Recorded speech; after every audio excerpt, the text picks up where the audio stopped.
Suatu sore di bulan Juni yang gerah, pintu kamar tidur kami didobrak terbuka. Saya terkejut hingga setumpuk berkas di tangan saya jatuh berantakan. Ibu Wati, ibu mertua saya, berdiri kaku di ambang pintu. Wajahnya memerah padam, matanya menyala dengan urat-urat kemarahan, dan jari telunjuknya yang kurus menunjuk lurus ke wajah saya. Di mana kamu sembunyikan gelang emasku? Kembalikan sekarang. Saya bingung, tidak mengerti apa yang sedang terjadi. Ibu bicara apa? Gelang emas yang mana? Jangan pura-pura polos. Bentak Ibu Wati sambil menyerbu masuk ke kamar. Suaranya mendesis. Gelang emas yang baru saja ibu letakkan di kotak perhiasan pagi ini, sekarang lenyap tak bersisa. Di rumah ini hanya ada kamu. Kalau bukan kamu yang ambil, lalu siapa? Setan? Ibu, bagaimana bisa ibu berkata seperti itu? Saya mencoba menjaga ketenangan. Saya di kamar seharian memeriksa dokumen. Saya tidak turun ke lantai 1. Apalagi menyentuh barang-barang ibu. Coba ibu cari lagi baik-baik, mungkin ibu lupa menaruhnya di mana. Cari baik-baik, aku sudah mengobrak-abrik seluruh rumah ini.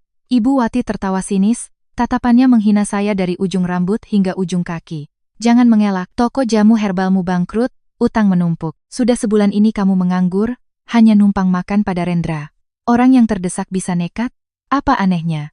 Kamu mau mencuri gelangku untuk modal usaha lagi, kan? Aku ini yang melahirkan suamimu. Jangan harap bisa membodohiku. Kata-kata itu bagai belati tak kasat mata yang menusuk harga diri saya. Benar, toko jamu herbal saya terpaksa tutup. Itu adalah hasil kerja keras, keringat, dan air mata saya selama bertahun-tahun. Modal saya macet, dan saya sedang dalam masa tersulit, berusaha mengumpulkan dokumen untuk mencari investor baru.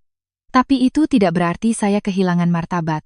Ibu boleh menghina karier saya, tapi ibu tidak boleh memfitnah kepribadian saya. Seru saya. Air mata mulai menggenang karena sakit hati.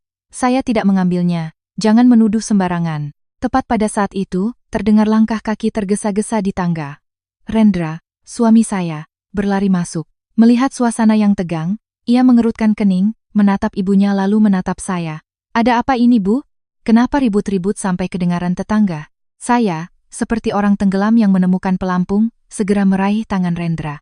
Mas, ibu kehilangan gelang emasnya dan menuduh aku yang mencuri. Tolong jelaskan pada ibu, Mas tahu persis sifatku bagaimana. Saya menantikan sebuah pelukan perlindungan, sebuah kata pembelaan dari pria yang telah menjadi suami saya selama 4 tahun. Tapi tidak, Rendra perlahan melepaskan tangannya dari genggaman saya. Ia menghindari tatapan saya, menoleh ke arah Ibu Wati, dan menghela napas panjang dengan lelah. Citra, suara Rendra memberat, penuh dengan kompromi pengecut. Kalau kamu memang tidak sengaja mengambilnya, kembalikan saja pada ibu. Kita ini keluarga. Kalau sudah dikembalikan, ibu pasti akan memaafkan. Tidak akan ada yang lapor polisi atau memperbesar masalah. Aku tahu kamu sedang butuh uang. Dunia di sekitar saya seakan runtuh. Saya menatap nanar pria di hadapan saya. Setiap kata yang ia ucapkan bagai tetesan asam yang membakar hati saya. Ia tidak mempercayai saya, atau lebih buruk lagi. Ia tidak mau berkonfrontasi dengan ibunya, dan memilih untuk berpihak pada ibunya demi mengakhiri keributan. Apa maksudmu, Mas? Suara saya bergetar dan pecah. Sampai Mas juga berpikir aku pencuri? Bukan berpikir lagi. Itu memang kenyataan. Potong Ibu Wati sebelum saya sempat bereaksi. Ia langsung menuju lemari pakaian saya, dengan membabi buta menarik laci-laci, melemparkan semua pakaian saya ke lantai. Suara gantungan baju yang beradu terdengar nyaring.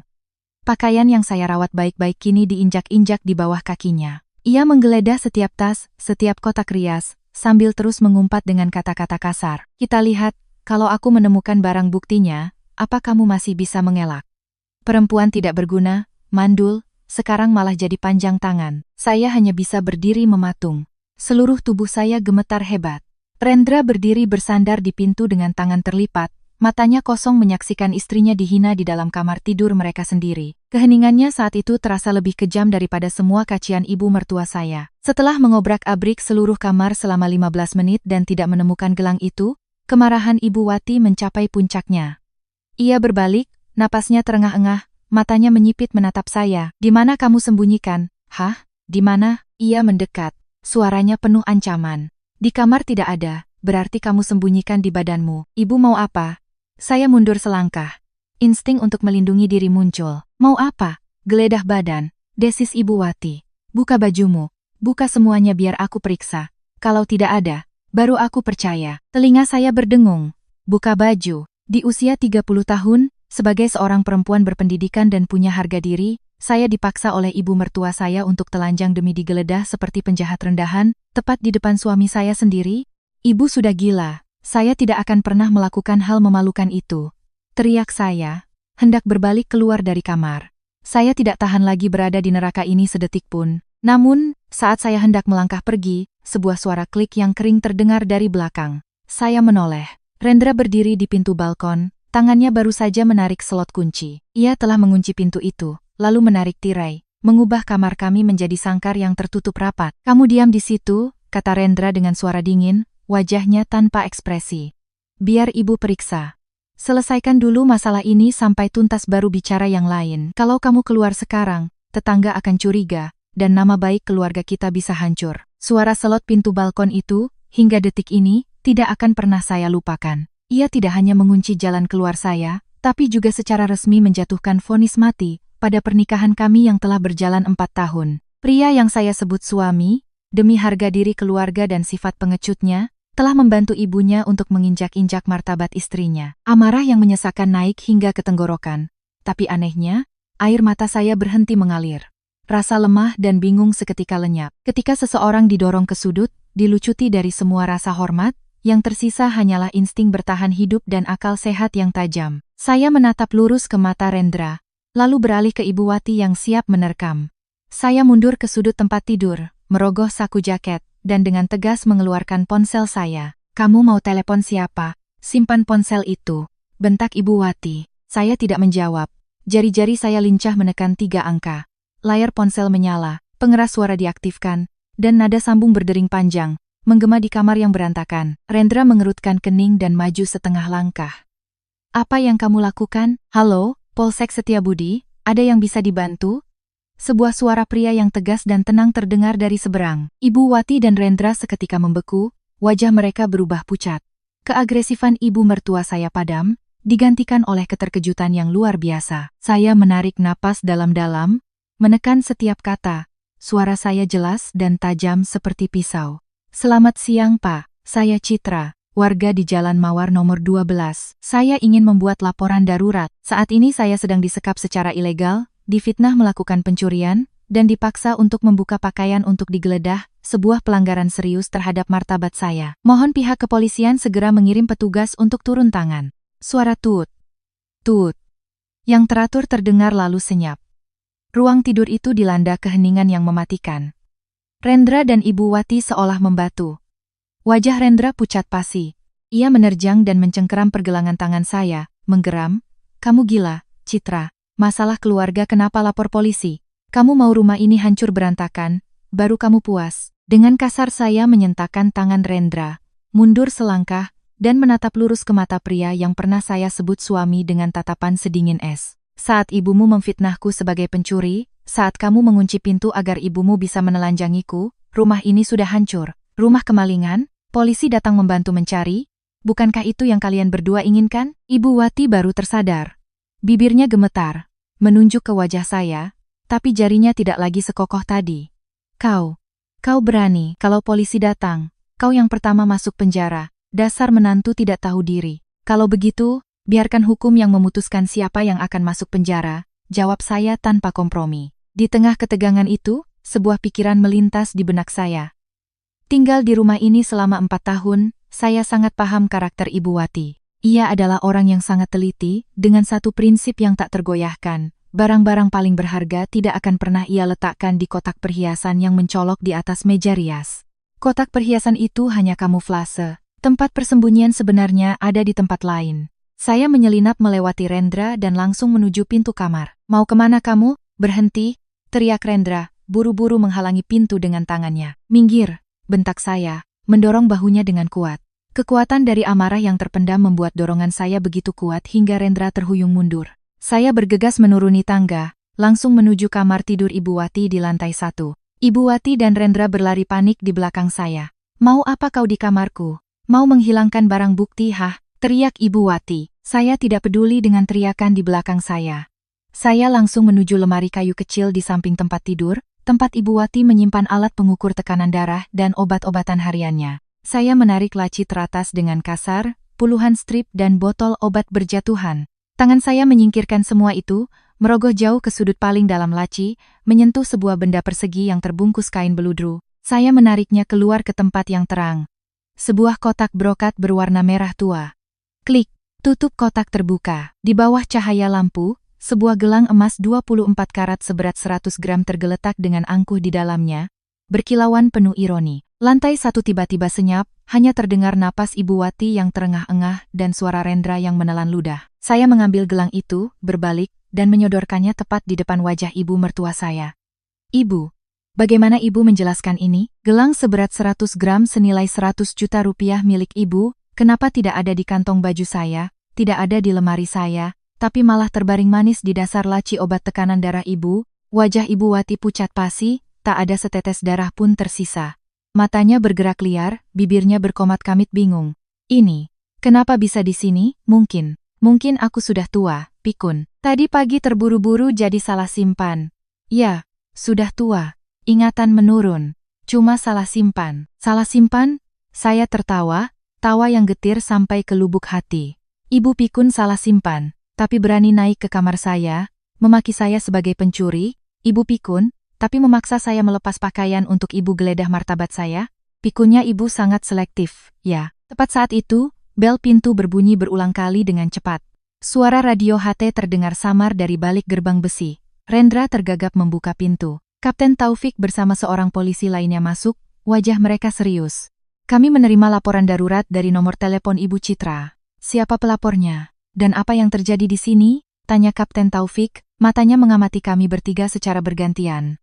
Hanya dalam sekejap, Ibu Wati, perempuan yang baru saja berniat menelanjangi saya, tiba-tiba membenamkan wajah di tangannya, terduduk di lantai, dan meraung-raung, seolah-olah dialah korban yang paling teraniaya. Oh, Pak Polisi, ini cuma masalah keluarga. Menantu saya ini yang membesar-besarkan masalah. Dia marah karena ibu mertuanya mengomel sedikit soal uang, sampai berani panggil polisi untuk menangkap ibunya. Malang sekali nasib keluarga saya, Pak. Rendra, melihat ibunya menangis, segera berbalik ke arah saya. Kaki pria 32 tahun itu tiba-tiba lemas. Ia berlutut dengan satu kaki di depan saya. Tangannya mencengkeram ujung baju saya. Suaranya bergetar.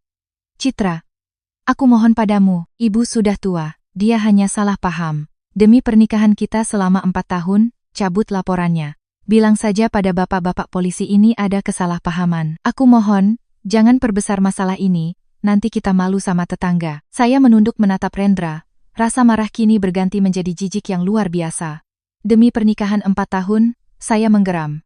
Setiap kata tajam menggema di seluruh ruangan. 4 tahun ini, aku bekerja keras mencari uang untuk keluarga ini tanpa kekurangan apapun. Tadi, saat aku dihina oleh ibumu, saat aku didorong ke jalan buntu, apa kamu ingat pernikahan kita dan membuka kunci balkon itu? Sifat pengecutmu baru hari ini aku lihat dengan jelas. Dengan dingin saya menarik ujung baju saya dari tangan Rendra dan mundur.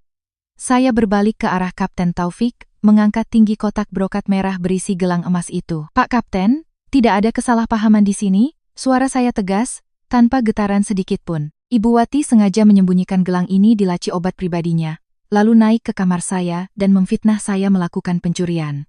Dia mengobrak-abrik barang-barang saya, menggunakan kata-kata hinaan, dan puncaknya, memaksa saya melepas pakaian untuk digeledah. Suami saya, Rendra, ikut serta dengan mengunci pintu kamar dan menyekap saya secara ilegal agar ibunya bisa melakukan perbuatan itu. Saya minta Bapak membuat berita acara kejadian di sini. Ini adalah tindakan fitnah dan pelecehan terhadap orang lain, dan saya sama sekali tidak mau berdamai. Kapten Taufik mengerutkan kening, menatap gelang emas itu, lalu melihat kepanikan di wajah ibu dan anak itu. Ia mengangguk, memberi isyarat pada rekannya untuk mengeluarkan buku catatan. Baik, Ibu Citra, harap tenang. Kami akan mencatat seluruh kejadian dan keterangan dari semua pihak. Ibu Wati berhenti menangis, wajahnya kelabu seperti arang. Rendra menundukkan kepalanya, kedua tangannya tak berani mengucapkan sepatah kata pun lagi. Saya berbalik dan melangkah panjang ke lantai 2. Saya menarik koper abu-abu dari sudut lemari, dengan cepat mengumpulkan pakaian yang baru saja dilempar Ibu Wati ke lantai. Tidak perlu membawa banyak barang, semua yang menjadi milik rumah ini tidak akan saya bawa lagi. Sambil menarik koper menuruni tangga, saya melewati ruang tamu tempat polisi sedang bekerja. Saya berhenti dan menatap Rendra untuk terakhir kalinya. Besok pagi, surat gugatan cerai akan dikirim ke pengadilan. Siapkan mentalmu untuk menandatanganinya. Tanpa menunggu jawaban, saya menarik koper dan melangkah keluar pintu.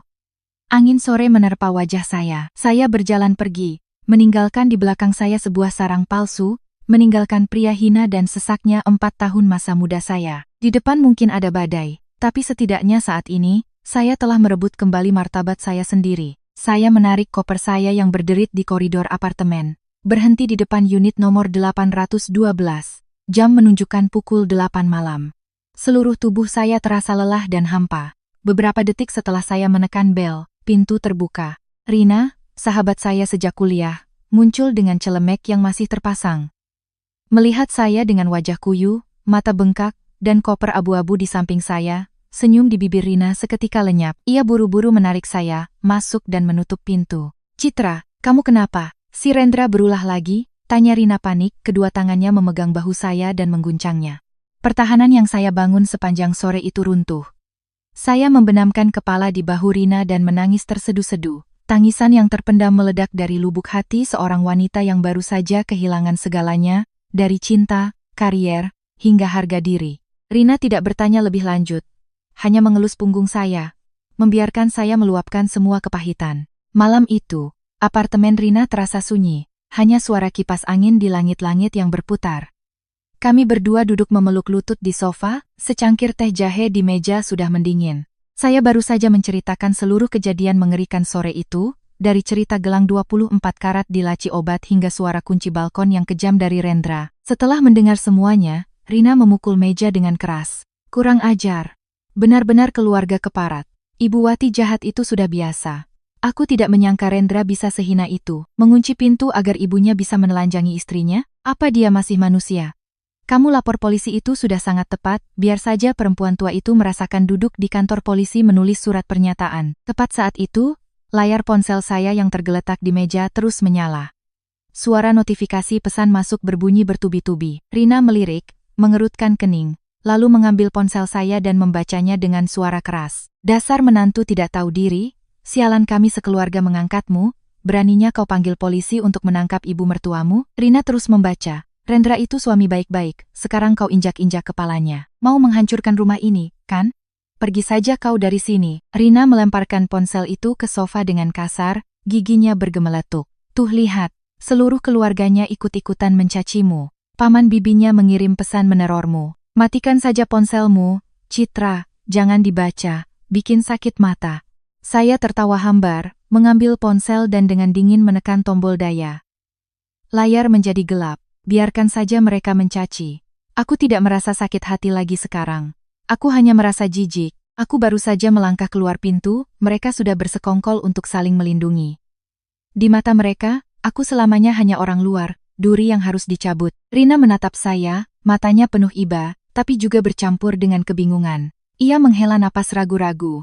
"Citra, aku benar-benar tidak mengerti. Aku tahu toko jamumu bangkrut karena pandemi, itu kesulitan semua orang. Tapi bukankah waktu masih lajang kamu bekerja keras siang malam dan punya tabungan?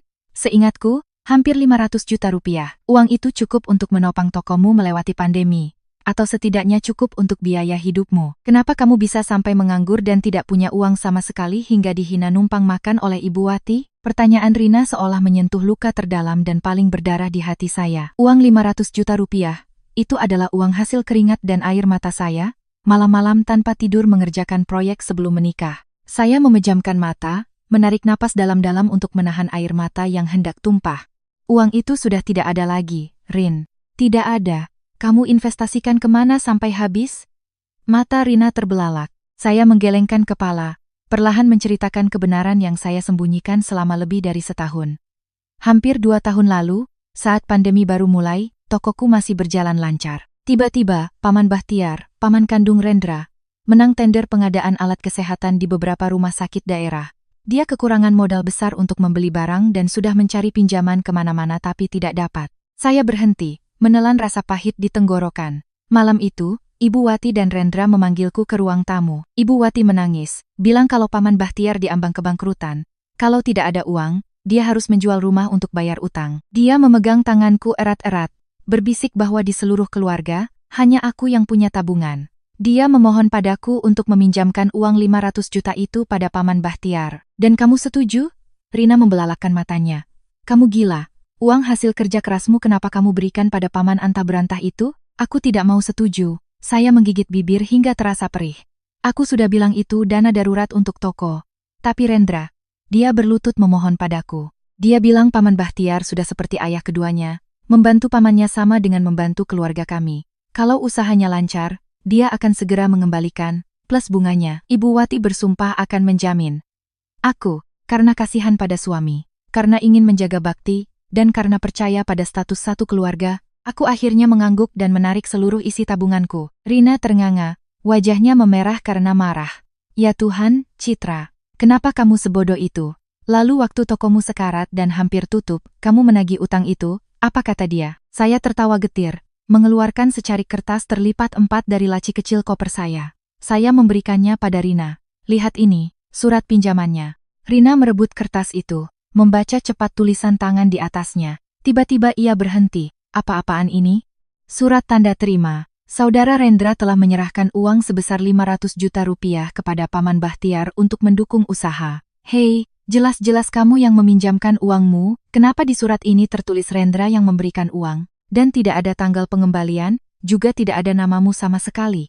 Itulah jebakannya. Rin, suara saya terdengar dingin. Waktu menyerahkan uang, aku sibuk di toko. Rendra bilang dia yang akan mengantarkan uang tunai itu ke rumah Paman Bahtiar, sekalian membuat surat perjanjian. Aku percaya penuh pada suamiku, tidak ada curiga sedikit pun. Sampai ketika modalku habis dan aku mendesak Rendra untuk menagih, Paman Bahtiar terus menunda dengan alasan rumah sakit belum mencairkan dana. Lalu Ibu Wati berbalik menuduhku, bilang kalau sebagai keponakan, aku tidak tahu diri karena terus menagih saat Paman sedang susah. Dan Rendra, dia ikut-ikutan ibunya, memarahiku sebagai perempuan materialistis yang hanya tahu uang. Saya mengepalkan kedua tangan, kuku-kuku saya menancap dalam di telapak tangan hingga terasa sakit. Aku sudah bodoh menyerahkan segalanya untuk keluarga itu. Sebagai gantinya, tokoku bangkrut karena kekurangan modal, aku jatuh miskin. Dan sore ini, orang-orang yang sama yang bersekongkol mengeruk 500 juta dariku, menunjuk wajahku dan menyebutku pengangguran yang numpang makan, memfitnahku mencuri gelang 100 juta milik ibunya. Rina tertegun, kertas di tangannya bergetar. Ia akhirnya mengerti segalanya. Kekejaman itu tidak hanya terletak pada suara kunci balkon sore ini, tapi sudah dirancang sejak hari mereka menipuku hingga kehilangan seluruh modal terakhirku. Mereka bukan keluarga, Citra. Mereka adalah segerombolan penipu licik, geram Rina. Matanya berkaca-kaca karena ikut merasakan sakit hatiku. Lalu sekarang kamu mau bagaimana? Membiarkan ibu dan anak itu menelan 500 jutamu begitu saja? Saya mengangkat wajah, menatap lurus ke mata Rina. Air mata kelemahan telah lama mengering. Api kemarahan dan keinginan untuk balas dendam mulai menyala dahsyat di dada saya. Tidak akan pernah, saya mengucapkannya dengan tegas dan mantap. Meskipun surat ini licik dan tidak mencantumkan namaku, riwayat transaksi penarikan uang dari rekening bankku masih ada. Mereka pikir aku lemah, aku pengangguran, jadi mereka bisa mendorongku sampai mati. Mereka salah. Besok pagi, aku akan mengajukan gugatan cerai, dan aku bersumpah, aku akan membuka topeng Rendra, ibunya, dan Paman Bahtiar. Aku akan memaksa mereka memuntahkan kembali semua yang telah mereka rampas dariku, sampai ke rupiah terakhir. Malam itu, saya tidak bisa memejamkan mata. Menatap keluar jendela apartemen, di mana lampu-lampu jalan Jakarta berkelip dalam keheningan malam, saya tahu. Perang untuk melindungi martabat dan merebut kembali keadilan bagi saya, baru saja dimulai. Keesokan paginya, setelah saya selesai mengajukan gugatan cerai sepihak di pengadilan agama, telepon saya bergetar hebat. Di layar muncul nama yang dulu saya simpan sebagai suamiku sayang, kini terasa memuakan. Saya menekan tombol jawab, suara Rendra serak, terdengar lelah setelah semalaman tidak tidur. Citra, kita perlu bertemu. Aku ada di Taman Suropati, di bangku dekat air mancur. Ada sesuatu yang ingin aku berikan. Kita harus menyelesaikan ini baik-baik. Saya setuju. Sudah waktunya untuk menghadapi dan mengakhiri segalanya dengan tuntas. Ketika saya tiba, suasana Taman Suropati di pagi hari setelah hujan terasa tenang dan sepi. Rendra duduk dengan kepala tertunduk, kedua tangannya menjambak rambutnya yang acak-acakan. Melihat saya, ia langsung berdiri, matanya yang merah menatap saya seolah ingin menyelidik. Berbeda dengan Ibu Wati yang selalu blak-blakan, Rendra selalu mengenakan topeng pria baik hati dan pengertian. Tapi sekarang, saya sudah bisa melihat kepalsuan di balik topeng itu. Duduklah. Rendra buru-buru menyingkirkan koran bekas dari bangku, lalu meletakkan sebuah kantong kertas koklat di pangkuannya. Saya tidak duduk, hanya berdiri dengan tangan terlipat, menjaga jarak aman. Ada apa? Katakan saja cepat. Aku harus mencari kerja, tidak punya waktu untuk duduk-duduk menikmati pemandangan denganmu. Rendra menelan ludah, membuka kantong kertas itu dan mendorongnya pelan ke arah saya. Di dalamnya ada tumpukan uang pecahan Rp100.000 yang tersusun rapi. Ini uang, kata Rendra ragu-ragu, berusaha terdengar tulus dan menderita. Semalam aku sudah lari ke sana kemari, mengetuk pintu teman-teman untuk pinjam. Di sini ada 250 juta, ambillah. Anggap saja aku mengembalikan separuh dari 500 juta yang dulu kamu berikan pada Paman Bahtiar. Sisanya akan aku cicil nanti. Aku hanya minta, demi 4 tahun pernikahan kita, cabut laporanmu terhadap ibu di kepolisian. Ibu sudah tua, sejak semalam ditahan di polsek, tekanan darahnya terus naik turun. Kamu sama saja mendorong ibu ke kematian, Citra. Saya melirik tumpukan uang di dalam kantong, lalu menatap wajah Rendra. Tawa sinis dan dingin keluar dari tenggorokan saya. 250 juta. Saya menggeram, setiap kata begitu jelas. Mas Rendra, kamu pikir aku ini bodoh? Atau kamu sedang menipu dirimu sendiri? Uang yang aku pinjamkan pada pamanmu adalah 500 juta, uang hasil keringat dan air mataku. Hari ini kamu membawa tepat setengah dari uangku sendiri untuk menyuapku agar mencabut laporan terhadap ibumu. Kamu menggunakan uangku untuk bernegosiasi denganku. Tidakkah kamu merasa ini konyol? Wajah Rendra memucat, ia buru-buru mengibaskan tangannya. Bukan begitu, aku tahu kamu sedang kesulitan karena toko bangkrut. Aku tulus ingin membantumu agar punya modal untuk sementara. Sisa uangnya, Paman Bahtiar sedang macet, kamu harusnya mengerti kondisi keluarga. Ambillah uang ini untuk mengatasi kesulitanmu, lalu nanti ke polsek, bilang saja pada polisi kalau ibu hanya bercanda sedikit. Masalah keluarga diselesaikan di dalam rumah saja. Apa untungnya membuka aib keluarga? Keluarga. Saya maju selangkah, memaksa Rendra mundur, mata saya menyala-nyala, melahap sisa kesabaran terakhir saya. Kamu masih berani mengucapkan kata keluarga saat ibumu memfitnahku mencuri gelang 100 juta. Kamu di mana? Saat ibumu menyuruhku telanjang dan menginjak-injak martabatku, apa yang kamu lakukan? Kamu berdiri di sana, diam-diam mengunci pintu balkon untuk menyekapku. Kamu bukan penengah. Kamu adalah seorang pengecut, sebuah boneka yang meminjam tangan ibunya untuk merampas harta dan kehormatan istrinya. Ditusuk tepat di jantungnya, wajah sabar Rendra seketika hancur. Topeng kebaikannya jatuh, menampakkan keegoisan dan kekeraskepalaan yang paling dalam. Ia berdiri tegak, wajahnya memerah, menunjuk ke muka saya. Jangan mentang-mentang sudah ku beri hati, kau malah minta jantung.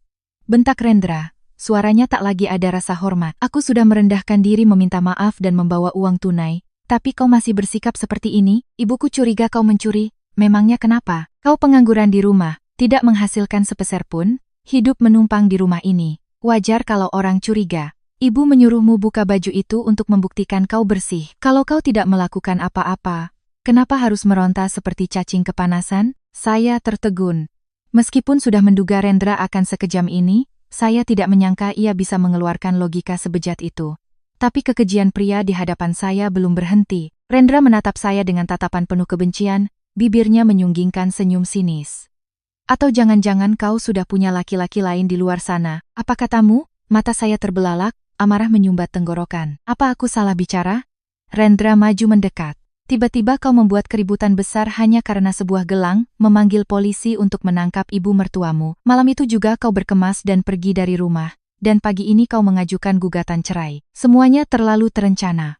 Pasti kau sudah lama memelihara pria simpanan, menggunakan masalah ini sebagai alasan untuk putus hubungan dan memeras keluarga ini agar bisa pergi dengan selingkuhanmu, kan? Dasar perempuan jalang, jangan harap kau bisa dapat sepeser pun lagi dariku. Plak. Sebuah tamparan mendarat telak di wajah Rendra. Tangan saya terasa panas, dada saya naik turun dengan cepat. Suara tamparan itu begitu nyaring di tengah keheningan tepi taman, membuat beberapa orang yang sedang berolahraga di dekatnya terkejut dan menoleh. Rendra memegangi pipinya yang memerah, tertegun tak bisa berkata-kata. Ia belum pernah melihat saya semarah ini hingga menggunakan kekerasan. Karena selama 4 tahun menjadi menantu, saya selalu menjadi orang yang sabar dan mengalah. Tapi batas kesabaran itu telah benar-benar hancur. Saya mengeluarkan tanda terima pengajuan gugatan cerai dari tas, dan melemparkannya dengan keras ke arah Rendra.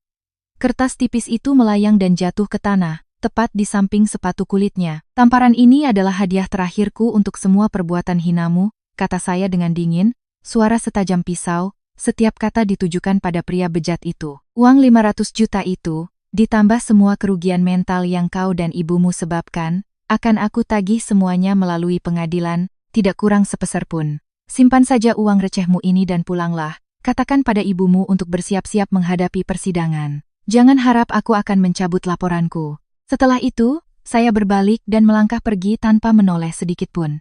Angin sepoi-sepoi dari taman terasa sejuk, mengusir rasa sesak yang menyelimuti saya tadi. Di belakang, saya masih mendengar Rendra memanggil nama saya dengan gagap, diselingi umpatan-umpatan kasar. Tapi saya tidak peduli lagi. Langkah kaki saya terasa ringan, sebuah perasaan bebas yang aneh merayap di setiap sel tubuh saya. Saya tahu, mulai detik ini, saya telah sepenuhnya melepaskan diri dari hantu masa lalu yang kelam untuk secara resmi memulai perang menuntut keadilan bagi hidup saya. 3 hari sejak sore itu, saat saya menyeret koper keluar dari rumah keluarga Rendra, segalanya berjalan cepat. Kasus ini tidak berhenti di tingkat mediasi di Polsek seperti yang diharapkan keluarga Rendra. Tindakan fitnah, dan terutama pemaksaan untuk membuka pakaian demi penggeledahan, telah memenuhi unsur pidana pelecehan. Pagi ini, Rina membawa kabar mengejutkan. Pihak kepolisian telah secara resmi menetapkan Ibu Wati sebagai tersangka dan menahannya untuk kepentingan penyelidikan. Seluruh keluarga besar suami saya gempar. Ponsel saya terus-menerus menerima panggilan dari nomor-nomor tak dikenal. Sebagian besar adalah paman dan bibi Rendra. Mereka menelepon untuk memaki, memohon, mengancam, bahkan mengancam akan menyebarkan cerita di media sosial bahwa saya adalah menantu durhaka yang memenjarakan ibu mertuanya. Saya memblokir semuanya. Saya telah belajar membangun dinding baja untuk melindungi diri dari mulut-mulut berbisa dunia. Namun, dinding baja itu runtuh seketika saat di layar ponsel muncul 2 kata, ibu kandung. Saya menggeser layar dan menempelkan ponsel ke telinga. Belum sempat saya menyapa, dari seberang terdengar isak tangis ibu saya yang terseduh-seduh. Citra, apa kamu mau membunuh ibumu ini, nak? Jantung saya seakan berhenti berdetak. Ibu, ada apa? Siapa yang menyakiti ibu? Siapa lagi kalau bukan kamu, nak? Suara ibu saya bergetar di antara isak tangis. Pagi ini Paman Bahtiar dan ayah mertuamu menelepon ke kampung. Mereka bilang kamu melaporkan ibu mertuamu ke polisi sampai ditahan, lalu mengajukan cerai dan pergi dari rumah. Mereka memarahi ibu karena tidak bisa mendidik anak, membiarkan anak perempuannya jadi liar dan menghancurkan rumah tangga orang. Seluruh kampung sudah membicarakannya, nak. Apa yang kamu lakukan, Citra? Kenapa kamu sebodoh itu? Saya berdiri terpaku di tengah ruang tamu apartemen Rina, pangkal hidung saya terasa perih. Ternyata, ketika tidak bisa menekan saya, mereka dengan liciknya beralih ke orang tua saya di kampung untuk menggunakan tekanan keluarga. Ibu, tenang dulu, dengarkan Citra bicara. Saya berusaha menjaga suara agar tidak bergetar. Mereka menipu ibu. Citra tidak melakukan kesalahan apapun. Dia yang memfitnah Citra mencuri gelang emas, mengobrak-abrik barang-barang, dan puncaknya, dia memaksa Citra telanjang di depan suamiku sendiri untuk digeledah. Rendra malah ikut-ikutan mengunci pintu balkon. Menurut ibu, apa Citra harus menahan penghinaan seperti itu? Di seberang sana hening sejenak. Saya pikir ibu akan terkejut, akan marah, dan bersimpati pada anak kandungnya yang martabatnya diinjak-injak. Tapi tidak, helaan napas panjang ibu yang terdengar berat, membawa beban ribuan tahun prasangka. Ya Tuhan, ibu tahu kamu tidak bersalah. Ibu tahu kamu sakit hati. Tapi Citra, ada pepatah mengatakan, kalau suami yang buruk rupa, istri juga yang malu, dia suamimu, dan perempuan itu ibu mertuamu. Kalau ibu mertua sedikit keterlaluan, sebagai anak kita harus mengalah. Sedikit bersabar tidak akan membuatmu mati. Selesaikan masalah baik-baik di dalam rumah. Kenapa kamu malah memperbesar masalah dengan memanggil polisi? Sekarang dia ditahan. Di mana muka Rendra? Keluarga mereka akan membencimu sampai ke tulang. Nanti kalau kamu kembali jadi menantu di sana, bagaimana kamu akan hidup? Kembali jadi menantu? Saya mengerutkan kening. Tidak percaya dengan apa yang saya dengar. Ibu, Citra sudah mengajukan gugatan cerai. Citra tidak akan pernah kembali ke neraka itu lagi. Apa ibu tahu mereka bersekongkol menipu Citra, hingga 500 juta rupiah tabungan Citra, untuk dipinjamkan pada Paman Bahtiar. Toko Citra bangkrut karena mereka yang mendorong Citra ke jurang. Uang hilang bisa dicari lagi pelan-pelan sama suami? Bentak ibu saya. Suaranya meninggi karena emosi. Tapi kalau kamu bercerai, kamu akan kehilangan segalanya. Apa kamu tahu betapa memalukannya menjadi seorang janda? Apa kata orang-orang di kampung nanti? Dan adikmu, Minhaj. Akhir tahun ini dia mau menikah. Kalau keluarga calon istrinya tahu kakaknya bercerai dan memenjarakan ibu mertuanya, bagaimana mereka akan memandang keluarga kita? Apa mereka masih mau menikahkan anak gadisnya dengan keluarga kita? Setiap kata dari ibu bagai jarum tajam yang menusuk dada saya. Air mata saya mengalir panas dan asin. Saya mencengkeram ponsel begitu erat hingga buku-buku jari saya memutih. Rasa sakit ini jauh lebih mengerikan daripada suara kunci balkon Rendra hari itu. Orang lain kejam pada saya bisa melawan. Tapi ketika belati yang paling mematikan ditusukkan oleh ibu kandung yang paling saya cintai, saya merasa seperti jatuh ke jurang tak berdasar. Di mata ibu saya, kehormatan keluarga, omongan tetangga, dan pernikahan adik laki-laki saya jauh lebih penting daripada martabat dan kelangsungan hidup anak perempuannya sendiri. Ibu, suara saya pecah. Jadi maksud ibu, Citra harus kembali, berlutut meminta maaf pada orang-orang yang telah menginjak-injakku, mencabut laporan agar mereka bisa bebas setelah menipu habis uangku, hanya demi mempertahankan topeng keluarga harmonis palsu untuk dilihat orang lain? Ibu mohon padamu, Citra, ibu saya menangis histeris. Perempuan itu kodratnya menderita. Bersabarlah, nak. Satu kali mengalah akan mendatangkan 9 kebaikan. Suami istri bertengkar itu biasa, cabut laporannya, lalu telepon minta maaf pada ayah mertuamu. Rendra itu masih butuh istri, dia pasti akan memaafkanmu. Dia memaafkanku? Saya tertawa. Tawa yang penuh kepahitan dan kesedihan menggema di seluruh ruangan. Saya menarik napas panjang, menyeka air mata di pipi. Hati saya tidak lagi berdarah. Ia membeku, menjadi lebih keras dan lebih kuat dari sebelumnya. Ibu, dengarkan baik-baik, saya mengucapkan setiap kata dengan jelas. Nada suara saya tak lagi menunjukkan kelembutan seperti biasanya. Selama ini perempuan menderita karena dicekoki 2 kata. Sabar dan mengalah. Mengalah pada kejahatan bukanlah kebajikan, melainkan sifat pengecut yang membantu orang jahat untuk menginjak-injak kita. Ibu mungkin bisa menerima hidup selamanya tertunduk karena takut dinilai orang, tapi saya tidak. Kau berani melawan ibumu? Ibu saya terperangah. Aku tidak melawan, Bu. Aku hanya sedang merebut kembali hakku untuk hidup sebagai manusia. Saya memejamkan mata, dengan tegas membuat keputusan akhir untuk percakapan ini. Aku tidak akan mencabut laporan. Ibu Wati harus mempertanggungjawabkan perbuatannya di depan hukum. Uangku akan kutagih kembali sampai lunas, dan aku akan bercerai. Jika keputusanku untuk melindungi martabatku ini merusak nama baik keluarga di kampung, aku terima dicap sebagai anak durhaka. Ibu jaga kesehatan. Nanti kalau badai ini sudah berlalu, aku akan pulang untuk meminta maaf pada ibu. Saya menekan tombol untuk mengakhiri panggilan. Ruangan kembali sunyi senyap. Saya berjalan ke cermin besar di ruang tamu. Di cermin, terpantul bayangan seorang wanita berusia 30 tahun, matanya bengkak dan merah, tapi tatapannya menyala seperti api. Tamparan dari mulut dunia, pengkhianatan dari orang terdekat, semua itu hanyalah ujian pahit. Saya sadar jalan di depan akan sangat sepi, tapi saya lebih baik berjalan sendirian dengan kaki berdarah daripada berlutut meminta belas kasihan dari orang-orang munafik. Besok, saya akan mulai menyiapkan proposal untuk proyek baru saya. Saya harus bangkit, harus sukses, tidak hanya untuk terus hidup, tapi untuk membuktikan kepada ibu saya, kepada keluarga Rendra, dan kepada seluruh masyarakat ini, bahwa ketika didorong ke jurang, seorang wanita tidak akan menangis memohon. Mereka akan bangkit dari abu. Tepat seminggu setelah telepon penuh air mata dengan ibu saya membenamkan diri dalam tumpukan dokumen. Proposal proyek rantai pasok jamu herbal bersih saya berhasil masuk ke babak presentasi final untuk pendanaan dari Asosiasi Pengusaha Jamu. Rina menatapku dengan iba. Kamu bekerja seperti mesin.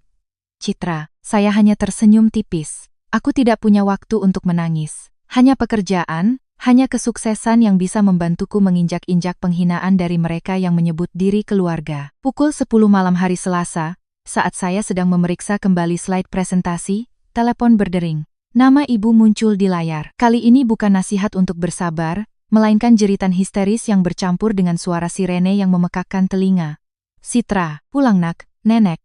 Nenek kritis. Ponsel nyaris terlepas dari tangan saya. Nenek, wanita yang seumur hidupnya penuh kerja keras. Satu-satunya orang di keluarga besar yang tidak pernah menghakimi saya. Orang yang memeluk saya saat saya memberitahu akan menikah dengan Rendra, mengelus rambut saya dan berkata, "Yang penting cucu nenek bahagia, suami istri saling menyayangi, miskin sedikit tidak apa-apa." "Nenek kenapa, Bu? Sekarang di mana?" Saya melompat, panik menyambar tas, menyenggol tumpukan dokumen hingga jatuh ke lantai. "Serangan jantung, nak. Ibu sekarang di ambulans membawa nenek ke RSUD. Kata dokter, penyumbatannya parah sekali, harus dioperasi segera." Suara ibu saya putus-putus karena ketakutan. "Aku segera pulang, tetap hubungi aku, Bu." Saya berlari keluar apartemen seperti anak panah.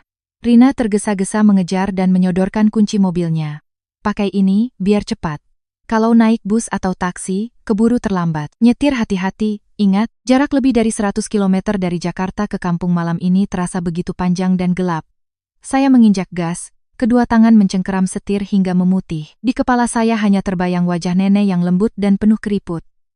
Nek, tunggu Citra. Nenek harus tunggu Citra. Hampir pukul 1 pagi, saya menerobos masuk ke area UGD Kardiologi Rumah Sakit Provinsi. Bau disinfektan yang tajam dan dingin menusuk hidung. Koridor sepi, sesekali terdengar bunyi bip-bip kering dari monitor jantung. Ibu saya duduk tertunduk di deretan kursi tunggu stainless steel, rambutnya acak-acakan, bajunya basah oleh air mata. Ibu, nenek bagaimana? Saya berlari dan berlutut di hadapan ibu. Ibu saya mengangkat wajah, matanya bengkak, dan langsung meraih tangan saya seolah menemukan penyelamat. Sudah di dalam ruang tindakan. Nak, dokter bilang harus tanda tangan persetujuan pemasangan ring jantung sekarang juga. Kalau tidak, jantungnya bisa pecah. Ibu takut sekali. Ibu sudah tanda tangan. Tepat saat itu, pintu ruang tindakan terbuka. Seorang dokter pria berusia sekitar 40 tahun, berkacamata, mengenakan jas putih di atas seragam operasi hijau, keluar. Nama tak di dadanya tertulis, Kepala Departemen, Dr. Hermawan. Keluarga pasien atas nama Ibu Sutinah di mana? Tanyanya dengan nada datar. Wajahnya tanpa emosi. Saya, Dok. Ibu saya bagaimana? Ibu saya buru-buru berdiri, saya segera menopangnya. Dr. Hermawan mendorong kacamatanya, matanya menatap kami sekilas. Kondisi beliau sangat kritis, penyumbatan 90% di arteri kanan. Kami akan segera melakukan tindakan pemasangan kateter dan ring. Biaya untuk ring berlapis obat terbaik dari Amerika adalah 60 juta rupiah. BPJS tidak menanggung penuh karena rujukan darurat. Keluarga segera ke kasir di lantai 1, bayar uang muka 40 juta dulu, agar kami bisa siapkan alatnya. Cepat, waktu kita tidak banyak. Baik dok, baik.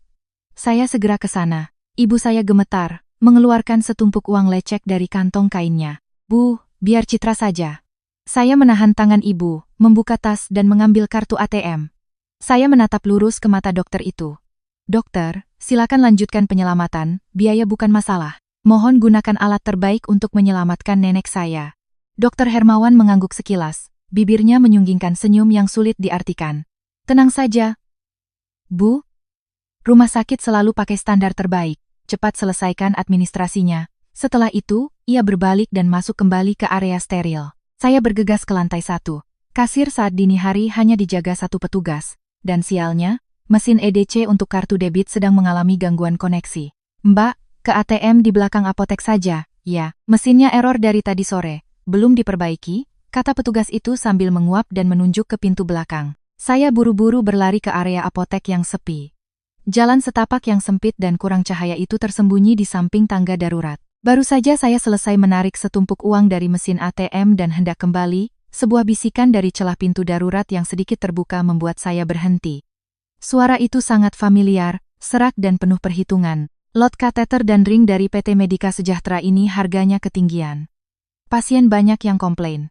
Itu suara Dr. Hermawan, orang yang baru saja meminta saya membayar uang muka. Suara pria lain yang lebih muda terdengar, diiringi tawa rekayasa. Ah, Pak Dokter bisa saja. Harga tinggi, tapi komisi buat departemen kita kan juga tinggi, Pak. Bos Bahtiar sudah pesan. Bulan ini tolong habiskan stok yang hampir kedaluarsa ini. Pasiennya kan kebanyakan kasus darurat orang tua dari kampung, keluarga lagi panik, dibilang pakai produk Amerika harga 60 juta juga pasti mereka bayar. Siapa yang sempat ngecek stiker barang kelas B, jantung saya serasa diremas. Saya menahan napas, merapatkan tubuh ke dinding yang dingin. Bos Bahtiar, PT Medika Sejahtera, barang hampir kedaluarsa, barang kelas B. Kata-kata kunci itu terangkai di kepala saya, menjadi sebuah kebenaran yang mengerikan. Medika Sejahtera adalah perusahaan milik Paman Bahtiar, pria yang dengan licik telah menipu 500 juta rupiah hasil jerih payah saya. Dan kini, ia bersekongkol dengan dokter korup ini untuk memasukkan alat kesehatan berkualitas rendah yang hampir kedaluarsa ke rumah sakit, mengambil keuntungan dari nyawa pasien-pasien miskin. Dan nenek saya, wanita yang sedang terbaring lemah di meja operasi itu, akan menjadi korban mereka selanjutnya. Mereka akan memasang kateter dan ring sampah itu ke jantung nenek saya yang rapuh dengan harga selangit 60 juta rupiah. Suara gesekan amplop kertas terdengar jelas. Ini, Bos Bahtiar titip salam awal bulan, Pak. Terima kasih atas kerja samanya. Kasus nenek tua tadi sudah Bapak kunci pakai barang Medika Sejahtera, kan? Sudah. Perempuan-perempuan desa yang menangis di luar itu, disuruh bayar langsung lari. Sudah. Kamu pulang sana, saya harus ke ruang tindakan. Langkah kaki terdengar, bersiap mendorong pintu untuk keluar. Tanpa ragu sedetik pun, saya merogoh tas, mengaktifkan mode perekam suara di ponsel, dan menggenggam erat setumpuk uang di tangan. Dengan sekuat tenaga, saya menendang pintu darurat itu. Brak! Pintu menghantam dinding dengan keras. Dokter Hermawan dan sales itu terlonjak kaget. Tangan dokter itu masih menggenggam amplop putih tebal. Wajahnya langsung pucat pasi di bawah cahaya lampu kuning tangga. Anda sedang apa di sini? Dokter Hermawan tergagap, buru-buru menyembunyikan tangannya di belakang punggung. Saya maju, mata saya menyala oleh amarah yang tak tertahankan. Kemurkaan membuat suara saya setajam pisau, dingin menggema di lorong sepi itu. Saya sedang apa? Saya sedang mau membayar agar kalian bisa membeli nyawa nenek saya, dengan sampah-sampah hampir kedaluarsa dari PT Medika Sejahtera. Dokter Hermawan, Anda pikir rumah sakit ini rumah jagal tempat Anda, dan si Bahtiar itu seenaknya mempermainkan harga nyawa manusia? Wajah Dokter Hermawan seketika berubah dari pucat menjadi seputih kertas. Sales itu celingukan, melihat situasi tidak menguntungkan, ia buru-buru mundur dan lari menghilang ke dalam kegelapan tangga darurat. Dokter Hermawan terpaku di tempat, tangannya yang memegang amplop berusaha disembunyikan di belakang punggungnya. Anda bicara sembarangan apa? Saya tidak mengerti apa itu PT Medika Sejahtera atau barang kedaluarsa. Jangan membuat keributan di rumah sakit. Dokter Hermawan mencoba mempertahankan sisa-sisa wibawanya, tapi suaranya yang gemetar mengkhianatinya. Saya maju selangkah lagi, jarak kami kini kurang dari setengah meter.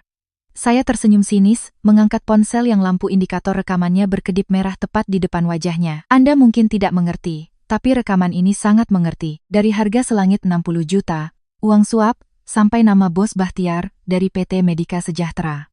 Anda pikir saya tidak tahu siapa Bahtiar? Dia itu paman dari suami saya. Kalian bersekongkol, mau menggunakan barang sampah untuk mengambil untung dari nyawa seorang nenek 70 tahun yang sedang sekarat di meja operasi. Anda pikir saya akan diam saja? Keringat mulai membasahi dahi Dokter Hermawan. Sikap arogannya di koridor tadi lenyap tak bersisa. Ia menatap panik, lalu tiba-tiba dengan ragu mengulurkan tangan seolah ingin menyentuh saya. Ibu Citra, tenang. Masalahnya tidak seperti yang Anda pikirkan. Kami juga hanya menjalankan perintah. Begini saja.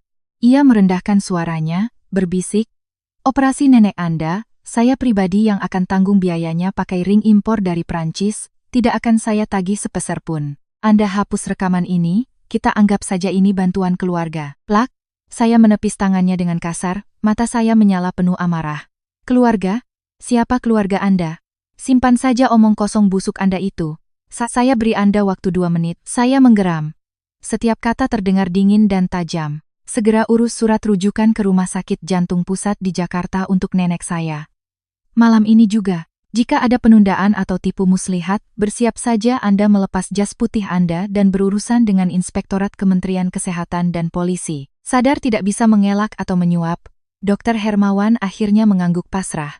Ia mengeluarkan ponsel. Jarinya gemetar menekan nomor untuk menghubungi UGD dan mengatur ambulans. 15 menit kemudian, brangkar yang membawa nenek saya didorong keluar dari ruang tindakan. Suara mesin ventilator berbunyi lemah. Ibu saya panik melihatnya. Citra, kenapa tiba-tiba pindah rumah sakit? Nenek kondisinya lemah begini. Kalau di jalan kenapa-kenapa bagaimana, nak? Ibu tenang. Dengarkan Citra. Saya memeluk bahu ibu erat-erat. Di rumah sakit ini alatnya kurang lengkap. Dokter kepala barusan bilang tidak sanggup menjamin keselamatan operasi nenek. Di rumah sakit pusat fasilitasnya jauh lebih baik. Ibu ikut ambulans duluan dengan nenek, Citra akan menyusul dengan mobil tepat di belakang.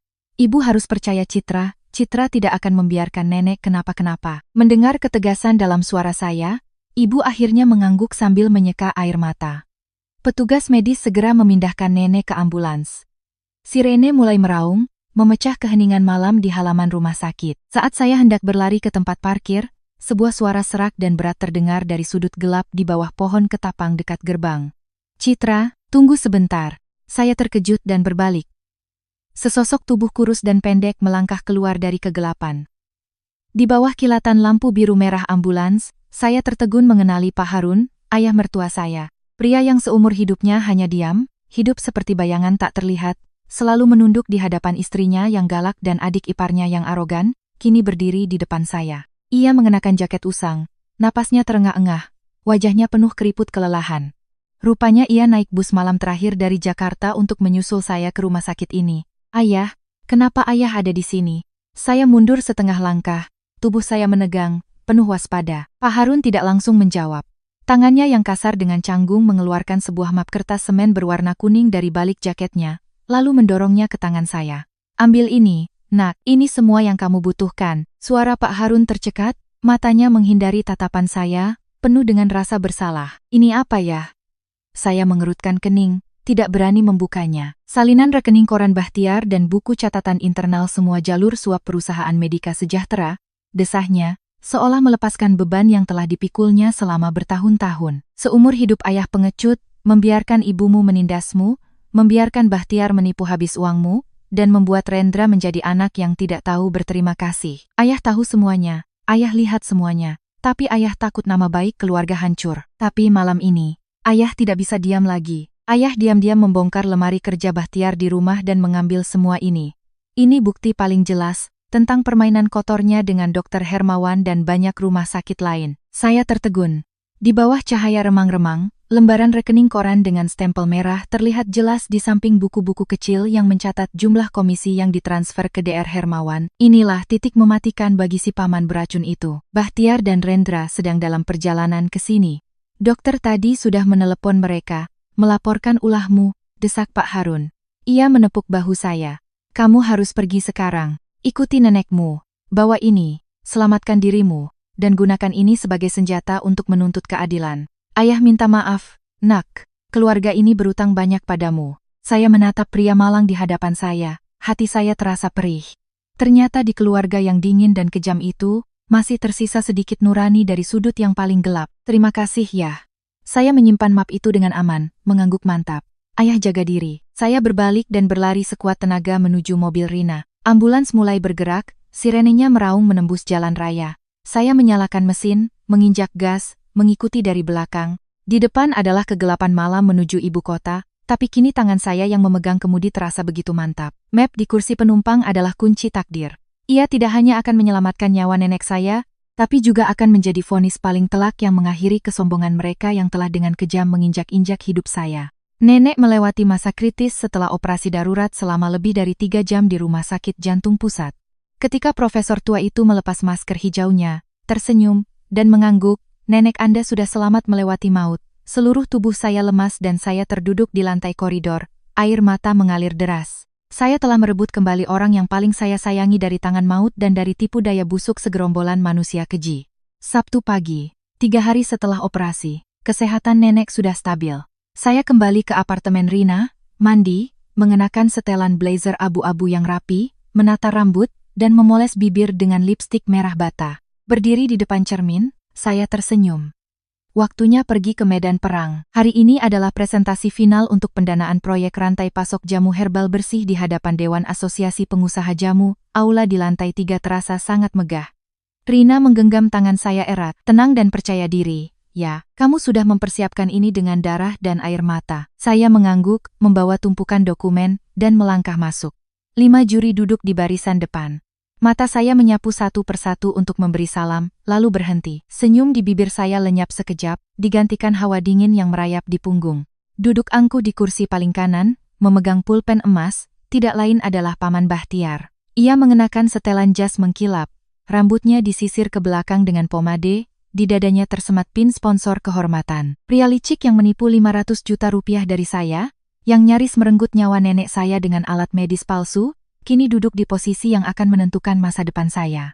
Melihat saya naik ke podium, Paman Bahtiar menyeringai, tatapannya setengah menghina, setengah mengancam. Silakan, peserta berikutnya. Proyek rantai pasok jamu herbal bersih oleh Ibu Citra, Profesor Ahmad, Ketua Dewan Juri, memecah keheningan.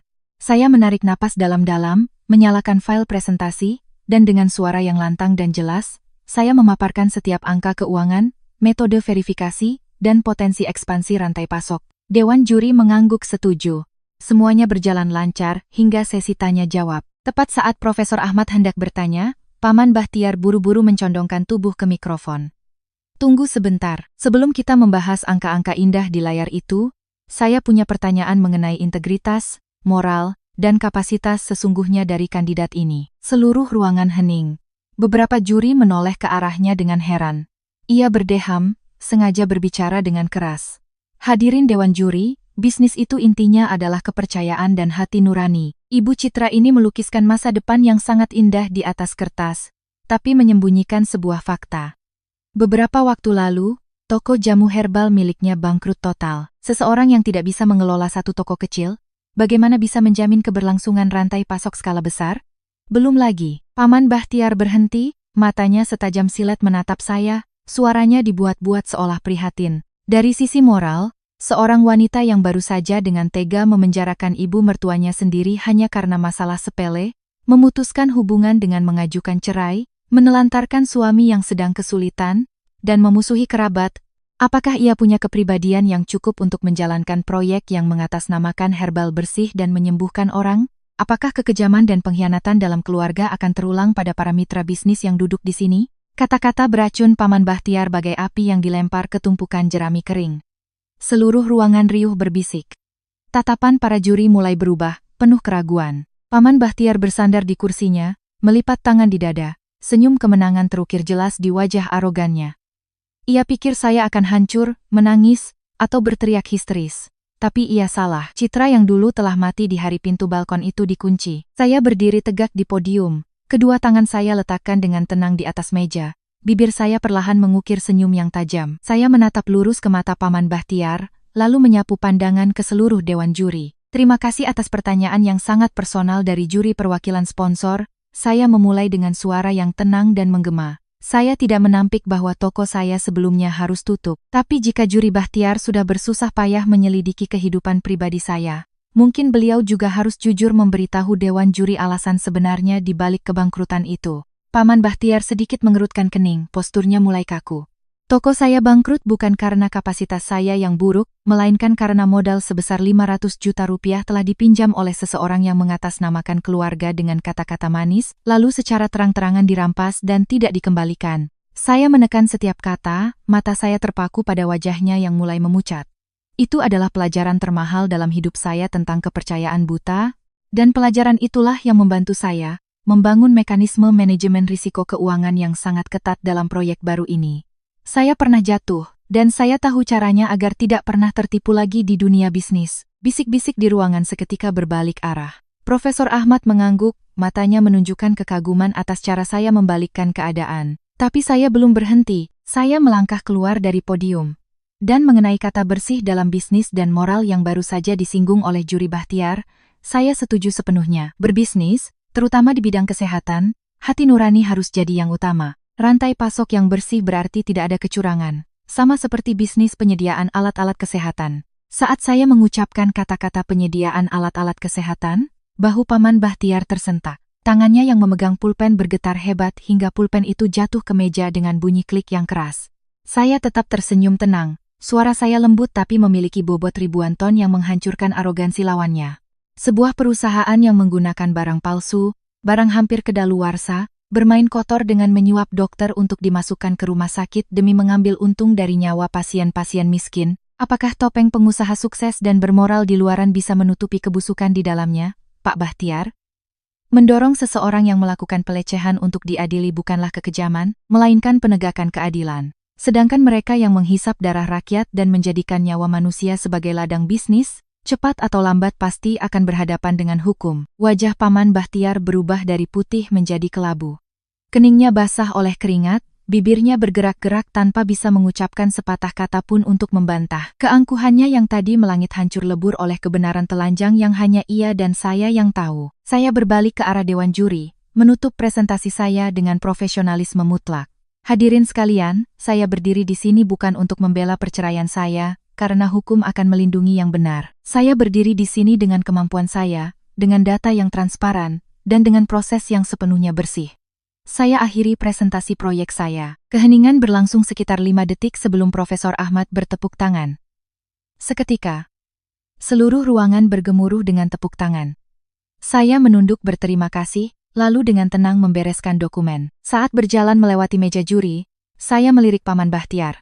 Ia terduduk lemas di kursinya, terengah-engah, matanya penuh kepanikan. Saya tahu, pertempuran di forum ini, telah saya menangkan secara mutlak. Tapi vonis akhir untuknya masih tersimpan rapi di dalam map kertas semen di dasar tas saya. Jaring hukum sudah saatnya ditebar. Sore itu, saya menerima email dari Asosiasi Pengusaha Jamu.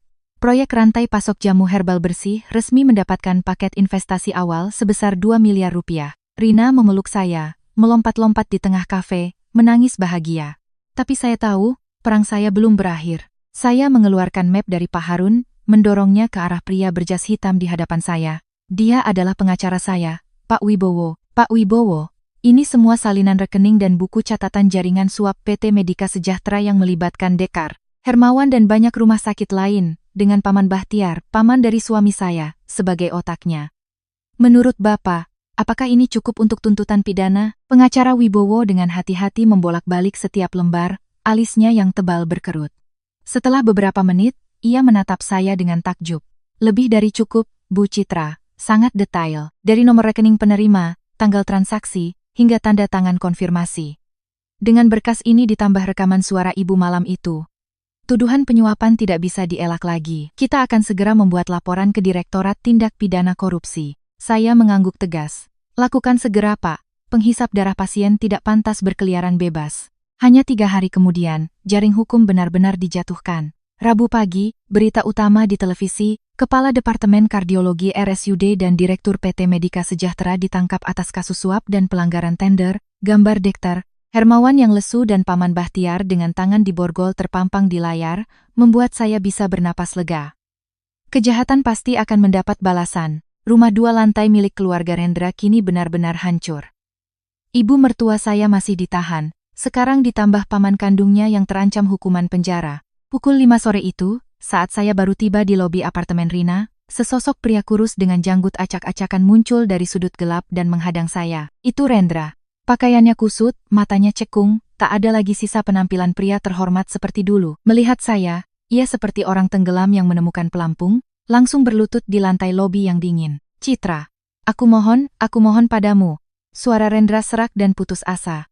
Selamatkan keluarga ini, ibu ditahan menunggu sidang. Paman Bahtiar tadi pagi juga ditangkap polisi. Ayah diam 1000 bahasa. Bahkan sudah mau pindah dari rumah. Di kantor, bos juga baru saja menonaktifkanku. Keluarga kita hancur, Citra. Saya menatap pria hina yang berlutut di kaki saya. Rasa kasihan telah lama mati, yang tersisa hanya rasa jijik. Kamu salah orang, Rendra. Yang menangkap ibumu adalah polisi, yang menuntut pamanmu adalah jaksa. Mereka bekerja berdasarkan hukum. Kamu mau aku menolong dengan cara apa? Aku tidak pernah memaksa ibumu memfitnahku. Aku juga tidak pernah menyuruh pamanmu menyuap dokter. Tapi bukti-buktinya dari kamu, kan? Rendra mengangkat wajahnya, matanya merah berlinang air mata. Apa kamu setega itu menghancurkan seluruh keluarga kami? Bagaimanapun juga, kita pernah bersama selama 4 tahun. 4 tahun? Saya tersenyum sinis. 4 tahun, dan kamu menipuku 500 juta rupiah untuk modal bisnis kotor pamanmu?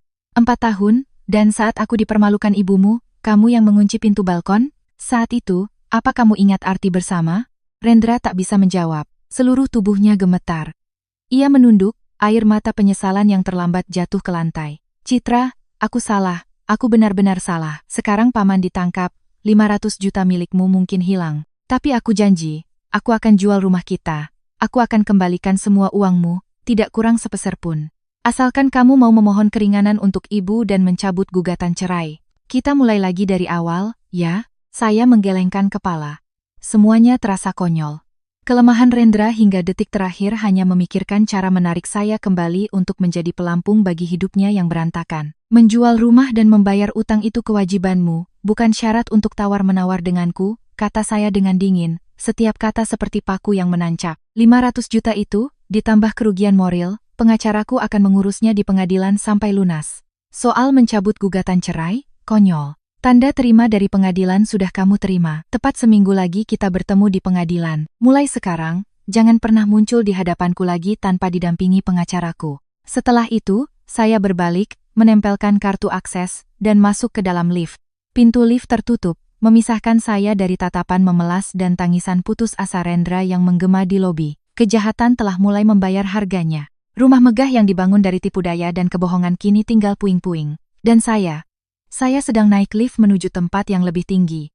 meninggalkan kegelapan 4 tahun masa lalu di lantai paling bawah. Serangan balik dari wanita yang terpojok telah selesai. Sekarang, saya hanya menunggu ketukan palu hakim untuk secara resmi menutup pernikahan busuk ini selamanya. Bulan November, hawa dingin pertama di Jakarta mulai terasa.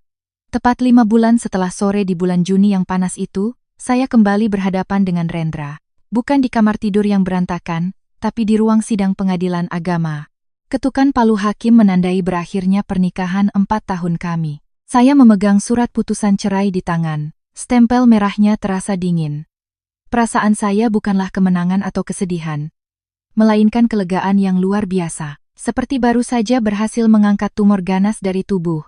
Rendra berdiri beberapa langkah dari saya. Dibandingkan dengan pria necis setengah tahun lalu, Rendra sekarang tampak sangat menyedihkan. Rambutnya mulai memutih, bahunya merosot, kemejanya kusut. Ia melangkah ragu, menyodorkan bukti transfer bank. Citra, 500 juta utang lama, ditambah 50 juta ganti rugi moral sesuai kesepakatan.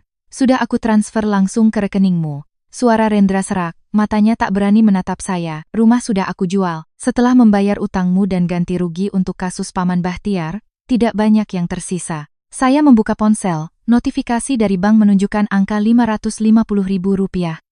Uang hasil jerih payah yang pernah saya pikir hilang, akhirnya kembali. Baiklah, urusan uang di antara kita sudah selesai. Rendra masih belum beranjak. Kemarin, pengadilan sudah menjatuhkan vonis pada Paman Bahtiar.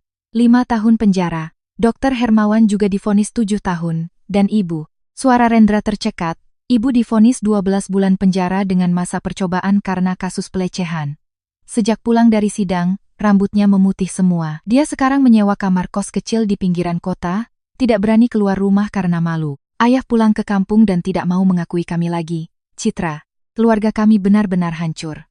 Apakah harga yang harus dibayar ini tidak terlalu mahal untuk sebuah kesalahpahaman? Saya berhenti, berbalik menatapnya. Mata saya tidak lagi dipenuhi amarah, hanya kekosongan. Kesalahpahaman, kamu masih menganggap memfitnah, menelanjangi istri sendiri, bersekongkol menipu uang, dan memperjualbelikan nyawa pasien sebagai sebuah kesalahpahaman? Saya tertawa hambar. Harga yang harus dibayar oleh keluargamu bukan aku yang menentukan, tapi hukum dan karma. Jangan salahkan keadaan. Salahkan saja keserakahan dan kekejaman keluarga kalian sendiri. Mulai detik ini, kita adalah orang asing.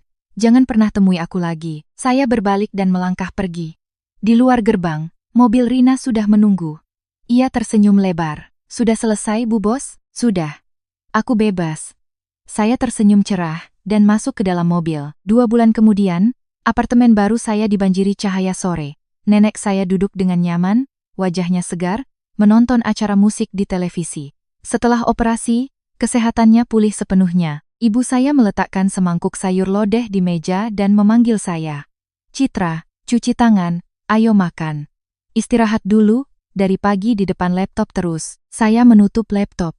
Laporan pendapatan bulan pertama dari rantai pasok jamu herbal saya menunjukkan angka yang melampaui ekspektasi. Berkat investasi 2 miliar dan proses yang transparan, 5 rumah sakit besar telah menandatangani kontrak. Saya duduk di meja makan.